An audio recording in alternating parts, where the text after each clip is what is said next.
নতুন রাজ্য। দেখো আগের ভিডিওতে আমরা দেখেছিলাম মোহাম্মদ শাহের সময় মুঘল সাম্রাজ্য থেকে অনেকগুলো রাজ্য আলাদা হয়ে গিয়েছিল, সেই সব রাজ্যগুলো এবার আমরা পড়বো। দেখো অবাধের প্রতিষ্ঠাতা কে ছিলেন? শাহাদাত খান। অবাধের প্রতিষ্ঠাতা শাহাদাত খান, পুরো ডাইরেক্ট কোশ্চেন আসে বলে অবাধের প্রতিষ্ঠাতা কে? শাহাদাত খান। তারপরে আসে সুজা-উদ-দৌলা। 1764 সালের বক্সারের যুদ্ধে অংশ নিয়েছিল কে? সুজা-উদ-দৌলা। কে কে ছিল বক্সারের যুদ্ধে? সুজা-উদ-দৌলা, মীর কাসিম, দ্বিতীয় শাহ আলম আর ইংরেজদের তরফ থেকে ছিল হেক্টর মুনেরো। এই কজন মিলে 1764 সালের বক্সারের যুদ্ধ করেছিল। সুজা-উদ-দৌলার পরে আসে ওয়াজেদ আলী সাহেব। ওয়াজেদ আলী সাহেব লখনৌতে ভুলভুলাইয়া বানিয়েছিল স্ত্রী। ওয়াজেদ আলী সাহেবের স্ত্রী কে ছিল? বেগম হজরত মহল। অবাধ থেকে বেগম হজরত মহল 1857 সালের বিদ্রোহের নেতৃত্ব করেছিল। 1857 সালের নেত্রী অবাধ থেকে কে করেছিল? বেগম হজরত মহল।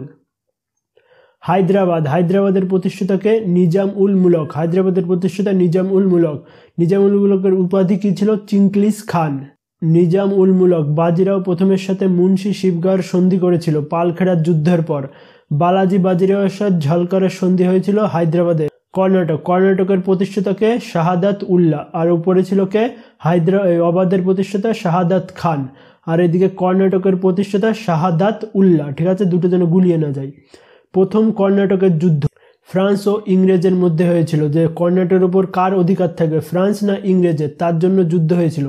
প্রথম কর্ণাটকের যুদ্ধ এলাসাপার সন্ধির মাধ্যমে শেষ হয়। দ্বিতীয় কর্ণাটকের যুদ্ধ ফ্রান্স আর ইংল্যান্ডের মধ্যে হয়েছে, পান্ডিচেরির সন্ধির মাধ্যমে শেষ হয়। তৃতীয় কর্ণাটকের যুদ্ধ পান্ডিবাসের যুদ্ধ 1763 সালে হয়েছিল, প্যারিসের সন্ধির মাধ্যমে শেষ হয়েছিল। মহীশূরের প্রতিষ্ঠাতা কে ছিল? হায়দার আলী। মহীশূরের প্রতিষ্ঠাতা হায়দার আলী। হায়দার আলীর ছেলে কে ছিল? টিপু সুলতান। প্রথম ইয়াং মহীশূরের যুদ্ধ হায়দার আলী ও ইংরেজদের মধ্যে হয়েছিল, মাদ্রাসের সন্ধির মাধ্যমে শেষ হয়েছিল। দ্বিতীয় ইয়াং মহীশূরের যুদ্ধ হায়দার আলী, টিপু সুলতান আর ইংরেজদের মধ্যে হয়েছিল। কোন সন্ধির মাধ্যমে শেষ হয়েছিল? ম্যাঙ্গালোরের সন্ধির মাধ্যমে শেষ হয়েছিল। তৃতীয় ইয়াং মহীশূরের যুদ্ধ টিপু সুলতান আর ইংরেজদের মধ্যে হয়েছিল, শ্রীরঙ্গপত্তনমের সন্ধির মাধ্যমে শেষ হয়েছিল। চতুর্থ ইয়াং মহীশূরের যুদ্ধে টিপু সুলতান আর ইংরেজদের মধ্যে হয়েছিল, ইংরেজরা পরবর্তীতে জিতে যায়, আর কোনো সন্ধি হয়নি। দেখো এই সন্ধিগুলো পুরো ডাইরেক্ট আসবে, যে প্রথম ইয়াং মহীশূরের যুদ্ধে হায়দার আলী ও ইংরেজদের মধ্যে কিসের সন্ধি হয়েছিল? মাদ্রাসের সন্ধি হয়েছিল। এরকমভাবে পুরো ডাইরেক্ট কোশ্চেন আসবে এগুলো। বাংলার প্রতিষ্ঠাতা কে ছিলেন? মুর্শিদ কুলি খাঁ। তারপরে আসে সিরাজউদ্দৌলা। চাচি ঘাসিটা বেগমের সাথে যুদ্ধ চলতো।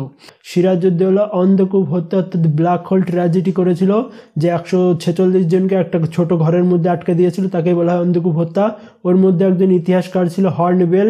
এই হর্নবেল গিয়ে ইংল্যান্ডে গিয়ে সব হইহল্লা করে দিয়েছিল, যে ওই বাংলায় একটা রাজা আছে যে সিরাজউদ্দৌলা, যে 146 জন লোককে একটা ঘরের মধ্যে রেখে দিয়েছিল, তার মধ্যে আমিও ছিলাম, আমি বেঁচে ফিরে এসেছি, এরকম গল্প আছে।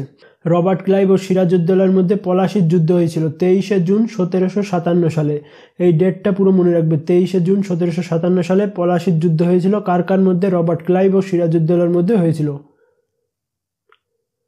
আলীনগরের সন্ধি হয়েছিল রবার্ট ক্লাইভ ও সিরাজউদ্দৌলার মধ্যে।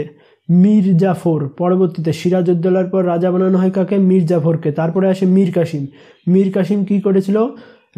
বাংলার রাজধানী আগে ছিল মুর্শিদাবাদ, সেখান থেকে বিহারের মুঙ্গেরে নিয়ে গিয়েছিল। বাংলার রাজধানী মুর্শিদাবাদ থেকে বিহারের মুঙ্গেরে কে করেছিল?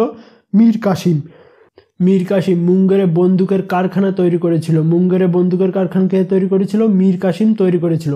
বাংলার শেষ নবাব কে ছিলেন? মোবারক শাহ। বাংলার শেষ নবাব Mubarak Shah. Thanks for watching. ভিডিওটা ভালো লাগলে একটা লাইক করো, কোনো ডাউট থাকলে কমেন্ট করো এবং চ্যানেলে নতুন হয়ে থাকলে সাবস্ক্রাইব করো।